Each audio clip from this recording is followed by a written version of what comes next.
Hello class 10 student, I hope you are doing good. आज हम आपके लिए सीबीएसई से रिलेटेड बहुत बड़ा अपडेट लेके आए हैं। वो अपडेट ये है कि 2026 से आपके दो बोर्ड एग्जामिनेशन होने वाले हैं और इसी से रिलेटेड सीबीएसई ने एक नोटिफिकेशन जारी किया है। इस नोटिफिकेशन में as you can see in the subject to board examinations in class 10th from 2026। So that means कि आपका पहले एक एग्जामिनेशन होता था, अब दो एग्जामिनेशंस होंगे। और किस टाइप की एग्जामिनेशन पैटर्न होगा और किस exam you are eligibility criteria क्या है आपकी, वो सारी इस वीडियो में हम डिस्कशन करने वाले हैं। So as you can see, हम इंपॉर्टेंट पॉइंट्स पे जाते हैं। To further eliminate the high stakes aspect of the CBSE exam, all the students will be allowed to take board examination on up to 2 occasions during any given school year. So that means आप दो examination दे सकते हैं। एक पहला जो examination होगा that is your main examination, okay, जो कि ऑलरेडी आप देते आ रहे हो, जो आपका फैब में होता है, ठीक है। That would be your main examination. और जो दूसरा एग्जामिनेशन जो दोगे आप, that is one for improvement. That means कि ये कंपलसरी है। The first examination which is the main examination compulsory है। अगर आपको रैंक इंप्रूव करनी है अपने दो मैक्सिमम अप टू 3 सब्जेक्ट्स में, तो आपको फिर वो इम्प्रूवमेंट वाला एग्जामिनेशन भी देना पड़ेगा। और इसकी डेट भी लगभग आपका मई में ही इसका एग्जामिनेशन की डेट आएगी। ओके, नेक्स्ट जो इंपॉर्टेंट अपडेट्स जो आपको पता होना चाहिए, that is the scheme of the two board examinations. So the general condition is it is mandatory for all the student to appear in the first board examination. So पहले examination आपका mandatory है। ऐसा नहीं है कि आप first को आपने छोड़ दिया, दैट मीन्स फेब वाला एग्जामिनेशन आपने छोड़ दिया तो आप you will be eligible to give the examination, second examination, तो you won't be eligible. So you mind आपको ये रखना है कि फर्स्ट एग्जामिनेशन देना ही है। Next, all past and the eligible students will be allowed to improve their performance in any of the 3 subjects out of the science, mathematics, social science and languages. So that means कि जो भी past students हैं, they will be eligible to improve their performance in any of the 3 subjects. So कोई भी 3 subjects में आप improve अपने marks कर सकते हो through your second exam. Next, if the student has not appeared in 3 or more subjects in first examination, then he or she will not be allowed to appear in the second examination. That means कि अगर आपने 3 और 3 से ज़्यादा subject, वही subject अगर first examinations में appear नहीं किया है, तो सेकंड एग्जामिनेशंस में you won't be eligible. Okay, तो आपको 3 या 3 से ज़्यादा सब्जेक्ट को फर्स्ट एग्जामिनेशंस में देना बहुत ज़रूरी है। Next, for student whose results is in the first examination is compartment, जिसका फर्स्ट एग्जामिनेशन में कंपार्टमेंट आया है, such students will be allowed to appear in the second examination under compartment category. तो आप कंपार्टमेंट कैटेगरी के अंदर आप second examination दे सकते हैं। Additional subjects will not be permitted after passing 10th, students will not be allowed in the stand alone subject. So that mean additional subject भी आपका उस एग्जामिनेशन में प्रेफरेबल नहीं होगा। ओके, नेक्स्ट जो अपडेट इन्होंने सीबीएसई ने दिया है, that is regarding the scheme for the special categories. तो किस किस कैटेगरी में आप एग्जामिनेशन सेकंड दे सकते हो अगर आपने फर्स्ट एग्जामिनेशन नहीं दिया है। That means sports students will be allowed to appear in the second examination in the subject whose examination have coincides with their sports events। तो अगर जो स्पोर्ट्स कैटेगरी के स्टूडेंट्स हैं जिनका एग्जाम के दिन ही स्पोर्ट्स इवेंट वगैरह हो गया है, फर्स्ट एग्जाम के दिन ही हो गया है, दो स्टूडेंट्स को स्पेशल कंसेशन में आपको इजीली एग्जामिनेशन दे सकते हो प्रोविजंस में। Okay, and second is the winter bound school students may choose to appear either in the first examination or on the second examination in the offered subjects. That means winter bound schools वो schools है जहाँ पे winters में बहुत ज़्यादा harsh climatic condition होता है, that means कि snow होता है, so वहाँ पे वो examination possible नहीं है। तो वो those students who are in winter bound schools, they can appear for either first या second examination, उन दोनों में से कोई दे सकते हैं। नेक्स्ट, आपका जो CWSN, दैट मीन्स कि चिल्ड्रन विद स्पेशल नीड वाले जो स्टूडेंट्स हैं, तो उनके जो जितने भी फैसिलिटीज हैं वो फर्स्ट एग्जामिनेशन और सेकंड एग्जामिनेशन में एज इट इज रहेंगे।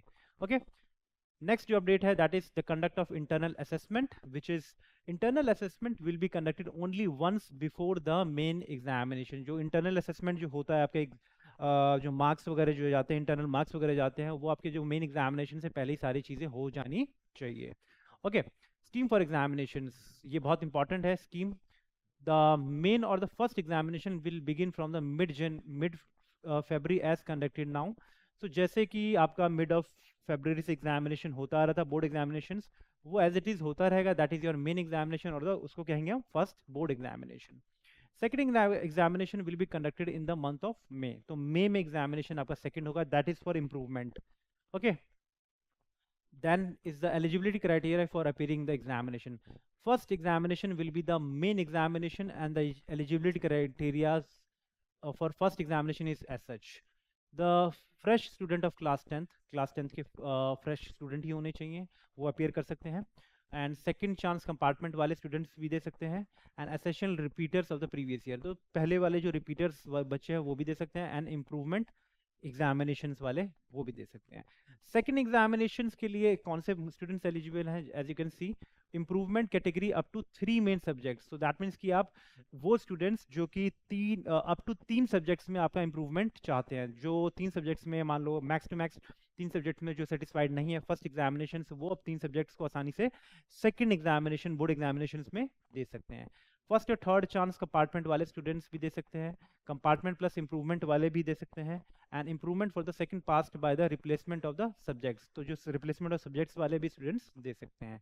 नेक्स्ट, सिलेबस क्या होगा भाई? Syllabus and scheme of the examination.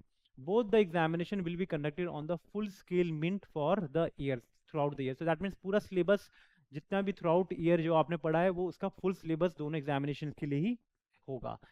Okay. The scheme of the studies and the scheme of examination will remain the same. तो scheme जो studies and scheme of examination दोनों भी same ही रहने वाले हैं, उन दोनों में कोई फर्क नहीं है दोनों एग्जामिनेशन का. Next is LOC submission for the examination. ये एक छोटा सा अपडेट है. That means filling of the LOC and appearing in the main first examinations will be compulsory. So that means कि पहला जो आप list of the candidates जो स्कूल भेजता है फर्स्ट एग्जामिनेशंस में, वो कंपलसरी ही होगा. तो मीन्स आप वहाँ पे भी आप फर्स्ट एग्जामिनेशंस में list of the appearing students school भेज सकता है. LOC for the second examination will be filled in separately. तो LOC जो सेकंड एग्जामिनेशन के लिए अलग से फिल किया गया है. However no new names will be added to the LOC of the second examination. कोई अलग से स्टूडेंट्स और एडिशनल आप उसमें फिलअप नहीं कर सकते हैं. जो आपने फर्स्ट में जितने नंबर ऑफ कैंडिडेट्स थे जो अपियर कर रहे हैं, वो सेकंड में भी उतने ही होंगे या तो उससे कम होंगे, ज़्यादा नहीं हो सकते हैं. ठीक है. उन स्टूडेंट्स के अलावा subject change will not be allowed from first examination to the second examination. ये भी बहुत इंपॉर्टेंट चीज़ है कि आप सब सब्जेक्ट को आप चेंज नहीं कर सकते हो फर्स्ट एग्जामिनेशन से सेकंड एग्जामिनेशन में. अब रही बात रिजल्ट डिक्लेरेशन की, तो ये आप देख सकते हैं result of all the students will be declared as per examination bylaws. तो बाय लॉज के थ्रू ही रिजल्ट होगा, डिक्लेयर होगा. And result of the first examination will be declared in the month of April. ये बहुत important है. So Feb में एग्जाम होगा मिड में, और अप्रैल में फर्स्ट मेन एग्जामिनेशन का रिजल्ट आ जाएगा आपके पास. Result of the second examination will be declared in the month of June. So जून में आपका सेकंड एग्जामिनेशन का रिजल्ट डिक्लेयर होगा. Performance of the main examination will be made available in the DigiLocker. So पहला exam का performance आसानी से आप डिजी लॉकर में अवेलेबल होगा. This could be the used for the admission to class 11th if the student do not wish to appear in the second examination, that for improvement. अगर आप first examination देते हो और second improvement के लिए नहीं जाते हो क्योंकि आपने सोचा कि आपने देखा कि आपके मार्क्स ऑलरेडी काफ़ी अच्छे हैं, तो you don't go for the second examination. तो जो आपके जो मार्क्स जो अवेलेबल है वो क्राइटेरिया होगा योर 11th गोइंग के लिए. ठीक है. Next, passing document will be issued to all the students after the results of the second examination. passing document आपका second जो examination होगा सबको तभी मिलेगा, and merit certificate भी आपका second examination के बाद ही मिलेगा आपको. post result facilities like facility for photocopy, verification and re-evaluation, जो आप re-evaluate करना चाहते हैं, will be available only after the declaration of the results of the second examination for both examination, that is main and second. इसका मतलब ये हुआ कि अगर आप री एवल्यूशन के लिए जा रहे हैं, वो आप सेकेंड एग्जामिनेशन के रिजल्ट के बाद ही जा सकते हैं.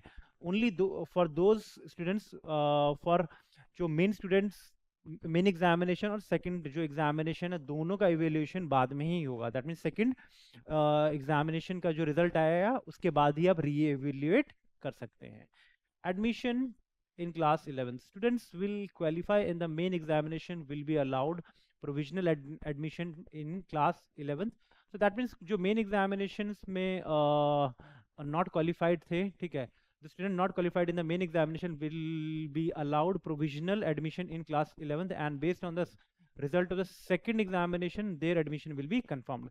तो आपको जो पहले एग्जामिनेशन से आपको प्रोविजनल वो मिलेगा, आपका एडमिशन्स मिलेगा 11th में. अब सेकेंड एग्जामिनेशन अगर आपका अच्छा गया तो वो आप 11th में कंफर्म हो जाएगा वो चीज़. Okay, so all schools are accordingly directed to bring the policy to their examination. तो स्कूल को एक एडवाइजरी है कि ये सारे चीज़ आप इम्प्लीमेंटेशन करेंगे.